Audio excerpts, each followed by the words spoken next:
ഈ ഫോട്ടോയിൽ കാണുന്ന ഈ നാരയെക്കുറിച്ച് പറയാനല്ല ഈ വീഡിയോ.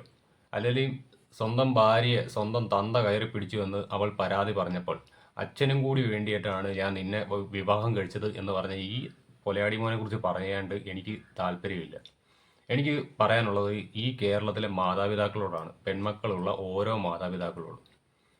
നിങ്ങൾ സർക്കാർ ജോലിക്കാരനോ അല്ലെങ്കിൽ വിദേശത്ത് ജോലിയുള്ള ഒരുത്തനോ അവൻ ചോദിക്കുന്ന സ്ത്രീധനം നൽകി സ്വന്തം മകളെ കെട്ടിച്ചു കൊടുത്ത് ബാധ്യത ഒഴിവാക്കുവാൻ ശ്രമിക്കുന്നതിന് മുന്നേ ദയവ് ചെയ്ത് നിങ്ങളുടെ മകളെ നല്ല വിദ്യാഭ്യാസവും നല്ല ജോലിയും നേടി സ്വന്തം കാലിൽ നിൽക്കുവാൻ പ്രാപ്തിയാക്കുക. അതാണ് ആദ്യമേ ചെയ്യേണ്ടത്.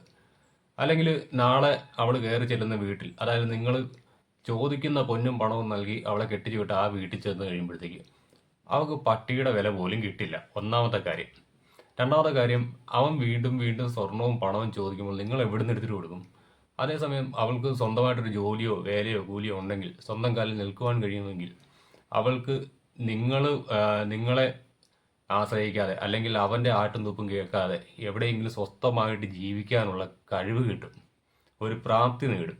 അതിനുശേഷം തീരുമാനിക്കാം നമുക്ക് വിവാഹം അങ്ങനെയുള്ള കാര്യങ്ങളെക്കുറിച്ച്. അല്ലെങ്കിൽ ഇനിയും ഉണ്ടാവും വിസ്മയമാരും വിഭജികമാരും ഉത്തരമാരും ഒക്കെ നമ്മുടെ കേരളത്തിൽ.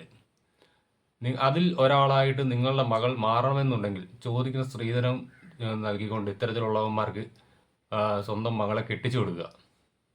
ഇവിടെ ധാരാളം കൂലിപ്പണി ചെയ്യുന്ന ചെറുപ്പക്കാരുണ്ട്. അവർക്ക് ആർക്കും ഇന്ന് പെണ്ണ് കിട്ടുന്നില്ല. പക്ഷേ അതിന് കാരണം മാതാപിതാക്കളാണ്. കാരണം മതിയായ ജോലിയില്ല, വിദ്യാഭ്യാസ യോഗ്യതയില്ല എന്ന് പറഞ്ഞുകൊണ്ട് സ്വന്തം മകളെ സർക്കാർ ജോലിക്കാരനോ അല്ലെങ്കിൽ 30,000-ന് മേളിൽ സാലറി വാങ്ങിക്കുന്നവരെ മാത്രമേ കെട്ടിച്ചു കൊടുക്കൂ എന്ന് പറയുന്ന മാതാപിതാക്കളാണ് ഇത്തരത്തിലൊരു പ്രതിസന്ധിയിലേക്ക് കേരളത്തിലെ യുവാക്കളെ എത്തിക്കുന്നത്. കാരണം പലരും കൂലിപ്പണി ചെയ്താണ് ജീവിക്കുന്നത്. ഒരു ന്യൂനപക്ഷം വരുന്ന ആളുകൾ മാത്രമേ ഉള്ളൂ നല്ല ജോലിയോ അല്ലെങ്കിൽ വിദേശത്തൊക്കെ പോയി സെറ്റിലായിട്ട് ജീവിക്കുന്നവരുള്ളൂ. അല്ലാത്തവർക്കും അല്ലാത്ത സാധാരണക്കാരായിട്ടുള്ള ഇഷ്ടം പോലെ ചെറുപ്പക്കാർ നമ്മുടെ നാട്ടിലുണ്ട്. പക്ഷെ അവർക്കൊന്നും ഇന്ന് പെണ്ണ് കിട്ടുന്നില്ല. പകരം ഇത്തരത്തിലുള്ള ആളുകൾക്ക് മാത്രമേ പെണ്ണ് കിട്ടുന്നുള്ളൂ. സ്ത്രീധനം ഒരു വലിയ മാർക്കറ്റായിട്ട് മാറുന്നതിന് കേരളത്തിലെ അച്ഛനമ്മമാർ, അതായത് പെൺമക്കളുള്ള ഓരോ അച്ഛനമ്മമാരും കാരണമായിട്ടുണ്ട്. എൻ്റെ മകൾക്ക് സർക്കാർ ജോലിക്കാരൻ അല്ലെങ്കിൽ വിദേശത്ത് ജോലിയുള്ള ഒരുത്തൻ, അതും അല്ലെങ്കിൽ നല്ല IT പ്രൊഫഷൻ അങ്ങനെയുള്ളവരൊക്കെ തേടി പോകുമ്പോഴത്തേക്ക് ഇതാണൊക്കെ അവർ ചോദിക്കുന്ന സ്ത്രീധനം നൽകേണ്ടി വരും. അവന് പണത്തിനോട് ആർത്തി ഉണ്ടെങ്കിൽ അവൻ വീണ്ടും വീണ്ടും പണം ആവശ്യപ്പെട്ടുകൊണ്ടിരിക്കും. അന്നേരം നിങ്ങൾ അതെല്ലാം നൽകുവാൻ തയ്യാറായിക്കൊണ്ടിരിക്കണം. അല്ലെങ്കിൽ നിങ്ങളുടെ മകളുടെ അവസ്ഥ ഇതിലും ദയനീയമായി പോകും. എന്തായാലും ഇവൻ ശിക്ഷിക്കപ്പെടുമെന്ന കാര്യത്തിൽ ആർക്കും ഒരു സംശയം വേണ്ട. ശിക്ഷിക്കപ്പെടില്ല. കാരണം കുറച്ച് നാൾ ഇവൻ ജയിലിൽ കിടക്കും. ഈ പുകയും മറയെല്ലാം കെട്ട് കഴിയുമ്പോഴത്തേക്ക് ഇവനെ കോടതി ജാമ്യം അനുവദിച്ച് പുറത്തു വിടും. ഇപ്പം പുറത്തിറങ്ങുമ്പോഴേക്കും സാക്ഷര മലയാളി ഇതെല്ലാം മറന്നിട്ടുണ്ടാവും. അങ്ങനെ മറന്നു കഴിയുമ്പോഴത്തേക്കും വീണ്ടും ഇതിലും കൂടുതൽ സ്ത്രീധനം വാങ്ങി ഏതെങ്കിലും ഒരു പെണ്ണിനെ കിട്ടും.